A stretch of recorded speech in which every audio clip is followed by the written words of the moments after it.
Vous écoutez La Ligne de Crête, le podcast du Explore Alpes Festival, le festival de montagne qui se déroule chaque année à la Toussaint en Savoie.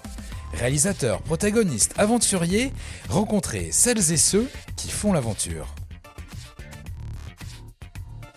Thaïs nous a trouvé encore quelqu'un d'autre qui va nous parler d'un film qui n'est pas un film local, qui va nous faire voyager. Exactement. Je pense qu'on va dans 10-15 minutes vouloir Partir. en plus de vouloir voir le film et vouloir partir prendre l'air. Revivre l'expérience finalement. Qui tu nous as trouvé? Alors je nous ai trouvé Baptistin qui va donc nous parler du film Kauna. Il y a une autre partie que Ouais, je n'arriverai pas à redire. c'est le film Kauna El Camino de Hielo. Parce Voilà. que c'est le deuxième film qui s'appelle Kauna. Ok. Donc tu es Eh ben, chef bonjour. d'expédition, c'est Ouais. ça? Bonsoir. Oui. Et exactement, sur ce projet-là, j'étais un peu à l'origine de l'expédition et du coup, chef d'expédition, donc gérer la logistique, un peu la partie météo, le matériel, etc. Alors. Ben alors justement, Alors, comment on prépare? Alors bon, là, Oui, on est au Explore Alpes Festival, on a tout un tas de films complètement dingues qui nous donnent envie de nous dépasser, de voyager. Comment ça se prépare un film comme ça à l'autre bout du monde? J'imagine que déjà il y a de la préparation quand on veut juste aller sur la cascade de glace, comme dans l'épisode avec l'équipe du film Ice. Mais quand on part à loin comme ça, comment on se prépare? Bah, comme on peut, j'ai envie de dire un peu. C'est Là, on avait sur ce deuxième film, on avait la chance du coup que c'est notre deuxième expédition. Donc on avait pas mal de clés qui nous avaient été données par ce qu'on avait découvert la première fois, ou pour le coup pour la première expé, on était parti en néophyte complet à tout apprendre de nous-mêmes. Mais il y a plein d'aspects à gérer et tout qui s'entremêle, ce qui fait qu'on est à temps plein dessus pendant plusieurs mois en fait avant le début de l'expédition. Là, on a eu l'idée de partir, c'était vers le mois d'août à peu près, et à partir de fin octobre, on était à temps plein dessus jusqu'à notre départ début janvier. Et encore, c'était trop court comme préparation.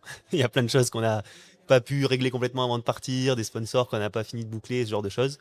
Mais globalement, ouais, il y a plein d'aspects. Il y avait trouvé des financements déjà, évidemment. C'est un peu le nerf de la guerre. Préparer la trace, l'expédition, donc contacter des gens qui sont déjà allés sur place, d'autres projets similaires, donc par exemple qui auraient fait comme nous du packraft, des poulkas, pour savoir un peu comment ils préparent leurs rations, etc.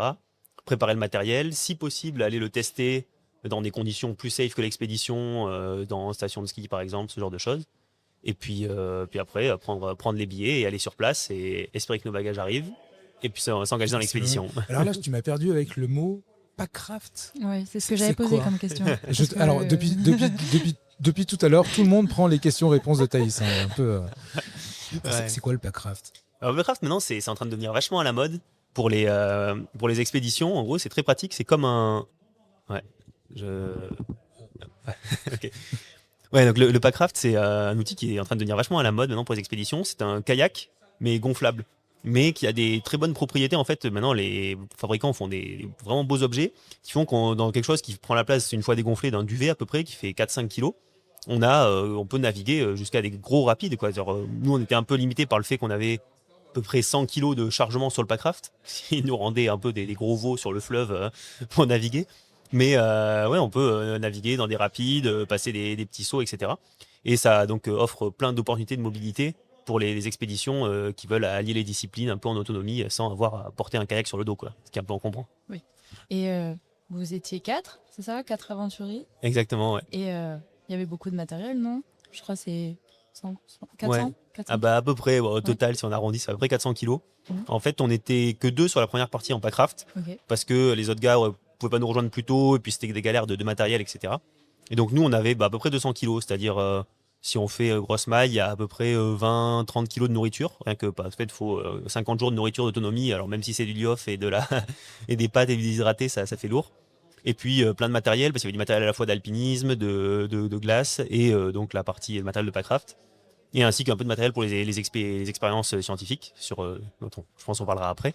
Et aussi toute la partie matériel vidéo, en fait, qui finalement Le est prod, un peu quoi. lourd, quoi. Exactement. Fly, allez. moto, non, vous aviez des fly à roulettes? Non, pas du tout. Non, ça, on est On resté voyage léger, compact, comme ça. exactement. Et voilà. Et une fois tout ça, ça fait à peu près 100 kilos chacun.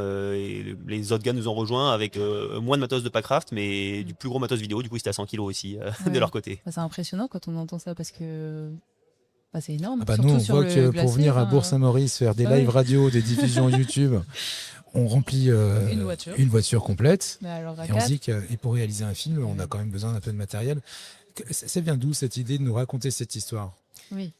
Ben, c'est Mais quelque chose c'est- qui nous a. En fait, à la base, n'était pas prédestiné à faire des films. C'est-à-dire qu'avec Robin, je parle surtout avec Robin parce que c'est avec lui que j'ai fait le premier projet aussi et qu'on se connaît depuis le plus longtemps. Nous, on était ingénieur en école d'ingé, etc. Et sur notre première expé, on était parti 5 mois en voilier faire du ski et de l'alpinisme au Svalbard. Et on s'était dit, on fera une petite web série, des petites vidéos YouTube sympathiques pour la famille, pour faire des souvenirs, en racontant ça sans se prendre la tête. Et à la fin, on s'est retrouvé avec tellement de rushs, tellement d'images, etc. On s'est dit, bah, faut en faire un film. Et le film a manifestement assez plu pour pouvoir passer dans pas mal de festivals, faire une belle tournée. Et avec tous les retours du public, tous les gens, donc que ce soit des gens de notre âge ou un peu plus jeunes, notamment quand on passe dans les collèges, les lycées, qui nous disent que ça les a un peu inspirés, ça leur a ouvert leurs horizons de qu'est-ce qui était possible de faire, notamment pour les athlètes. Parce que nous, on n'est pas des athlètes pro, quoi. On skie bien, etc. Mais on n'est pas du tout du niveau d'autres athlètes pro. Et donc avoir tous ces retours positifs, ça nous a donné envie de continuer à raconter des histoires et de continuer à montrer qu'on peut partir en expédition même sans tout savoir à la base, quoi. Ok. Et il y a un objectif derrière, non? C'est par rapport à une étude scientifique sur la pollution microplastique des glaciers, non? Eh ben exactement, tout à fait. Et enfin, est-ce Ouais. que tu peux nous en parler du coup? Oui, bah, c'est quelque chose qu'on aime bien mettre dans nos projets, c'est-à-dire avoir plusieurs aspects, pas que un côté sportif, dépassement, etc. Et voilà, une utilité en fait au final. Et là, en discutant avec des glaciologues pour savoir quels étaient un peu les besoins sur cette calotte glaciaire de recherche qui sont encore en fait assez tâtonnantes dans cette zone. Il y a beaucoup de recherches en Arctique, en Antarctique aussi sur des gros projets.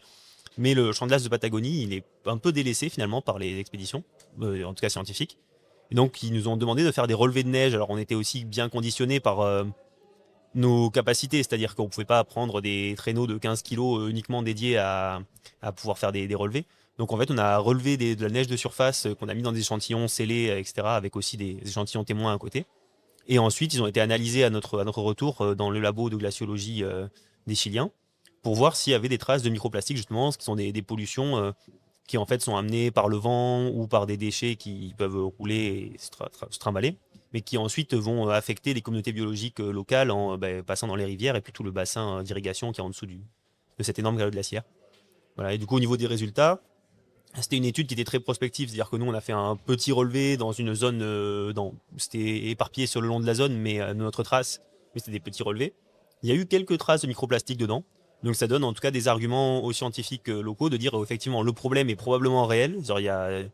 C'est une question qu'il faut investiguer plus en profondeur, et donc ils vont après, grâce à ce résultat intermédiaire, pouvoir chercher des financements pour faire des plus grosses missions qui seront exclusivement dédiées avec plus de moyens. Sûrement. Ok, donc c'est un peu une sorte de moteur pour ensuite approfondir la recherche finalement. Exactement, ouais, Ok. c'est ça.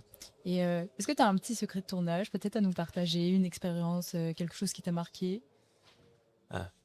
Oula.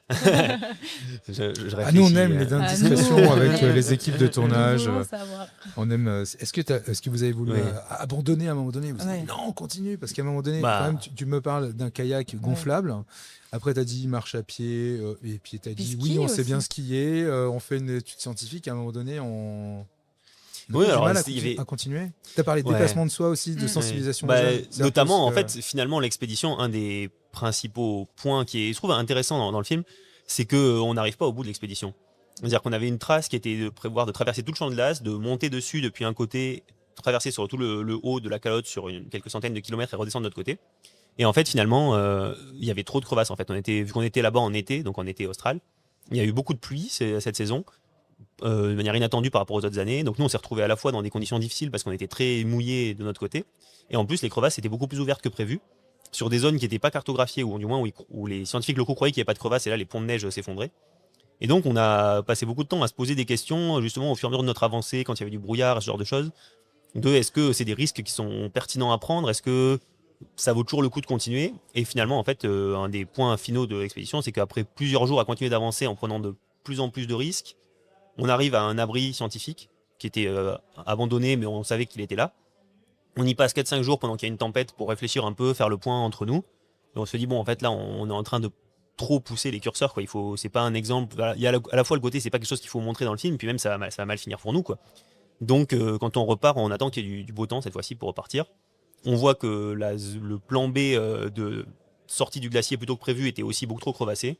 Et donc finalement, on est sorti par hélico. Donc il y a tout cet aspect dépassement, culture de l'effort, etc. Mais aussi mesure du risque et savoir quand Il faut lever le tir. revenir, quoi. Voilà. Oui, bah après, il y a plein de nouvelles expéditions qu'il faudra faire. Je pense là-bas en hiver, notamment, c'est les temps s'y prêtera mieux, même si pour les expériences scientifiques en question, ils préféraient qu'on y aille l'été. Et nous, ça correspondait mieux à notre agenda aussi. Ouais, forcément. Et au niveau des petits secrets de tournage, c'est que, c'est une petite anecdote, nous, on était partis, comme tu disais, le poids est important, et mine de rien, même quand on arrive à 100 kilos, c'est qu'on a tout pesé. On a pesé chaque mousqueton individuellement, chacun on se dit est-ce qu'on a besoin d'une ou deux broches à glace, etc. Donc on réduit autant qu'on peut et on finit avec un peu moins de 100 kilos pour nos 40 jours, etc. Et quand on arrive au pied du portage, nous rejoignent les Arctic Fools, donc de l'autre collectif, donc les deux autres gars qui nous rejoignaient. Et ils arrivent avec plein de gros sacs. On se dit, mais les gars, vous avez fait gaffe au poids quand même, parce que là, on va commencer on a 1500 mètres de dénivelé en portage, où il faut monter tout ça là-haut, il n'y a pas de chemin, c'est sur des moraines, il y a des falaises, etc. Et après, sur le champ de glace, les poulkas, quand on les tire sur la neige, ça glisse plutôt bien, donc le poids est moins un problème. Mais la première partie, ça va être dur. Ils nous disent, ouais, on est parti vraiment léger, on a fait un effort cette fois-ci, machin. Et le premier truc qui sort du sac, c'est une planche à découper en bois de 2 cm d'épaisseur et un comté de 2 kilos.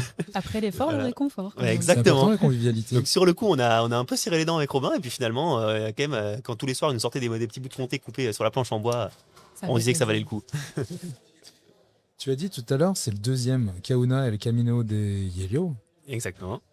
Donc c'est la deuxième expédition, deuxième film. Ouais. Il y en a un troisième? On sait pas, je ne peux encore rien dire. Avec ton sourire, je pense qu'on va avoir des indiscrétions. Parce que notre objectif aussi, c'est de savoir s'il va y avoir d'autres projets. Essayer de vous... De teaser finalement. Exactement. Tirer les verres du nez. Oui. Ouais. Alors actuellement, il n'y a pas de projet construit, mais il y a plein d'idées, plein de plans. En plus, évidemment, quand on passe dans les festivals, on voit tous les films des copains, tous les autres projets, et ça donne beaucoup d'inspiration. Donc les idées manquent pas. Là, on était plus sur une phase d'à la fois monter en compétence dans certaines disciplines, notamment apprendre à faire du parapente, du kite, etc., pour ajouter plus de cordes à mon arc pour les prochaines expés. En fait, les gars, vous êtes des James Bond de la montagne. C'est ça, finalement. Viens, on va aller 25 faire ça. 25 ans quand même. Scientifique, et je récupère des échantillons et tout. Fabuleux. Voilà. Mais après, à titre perso, actuellement, il y a un petit blocage pour les 3 prochaines années, vu que je commence une thèse. Ça sera peut-être sur un horizon un peu plus lointain, mais en tout cas, les idées manquent pas pour les futurs films. En tout cas, nous,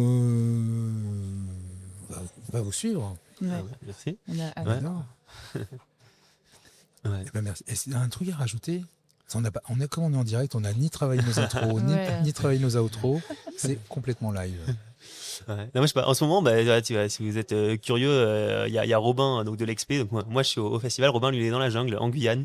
Ah oui. Donc pareil, pour à nouveau découvrir un peu des nouveaux milieux, et parti sur 15 jours en autonomie. À nouveau, packcraft et marche dans la jungle. Donc on essaye comme ça d'aller titiller tous les milieux. Les 2 gars des Arctic Fools, l'année dernière, ils sont partis dans le désert, dans le Sahara, pour expérimenter un peu ce que c'est. Donc on essaye à défaut d'être des James Bond, d'être un peu plus des petits couteaux suisses, d'avoir plein de petites fonctions qui nous permettent d'aller en montagne. Voilà. Génial. Merci beaucoup, Baptistin. Avec plaisir, merci de l'invitation. Thaïs, on apprend plein de trucs, des nouveaux mots, ouais. Packdraft, on va faire des tournages en Packdraft, tu vois. Finalement, complètement dingue. Les gens sont des gens fabuleux, ouais. qu'on retrouve comme ça au Explore. On vous donnera rendez-vous juste après pour un autre épisode. Si vous regardez sur Spotify, Deezer, Apple Podcast, vous pouvez mettre des petites étoiles, les partager à vos amis. Et pour découvrir cet univers complètement dingue du festival du film outdoor, de la montagne, avec des gens qui font du VTT, des gens qui font du canoë, des gens qui font de l'escalade sur glace, des gens qui font tout comme Baptistin. Tu fais du VTT ? J'ai essayé un peu l'an dernier, puis j'ai fait 2 soleils et je me suis dit que... Parce que là, le VTT plus le parapente plus le backpack, ça va pas faire 100 kilos. Ça va commencer à faire lourd un peu à emporter. C'est ça. Et on vous retrouve pour de nouvelles aventures dans ce festival dédié au monde de l'outdoor.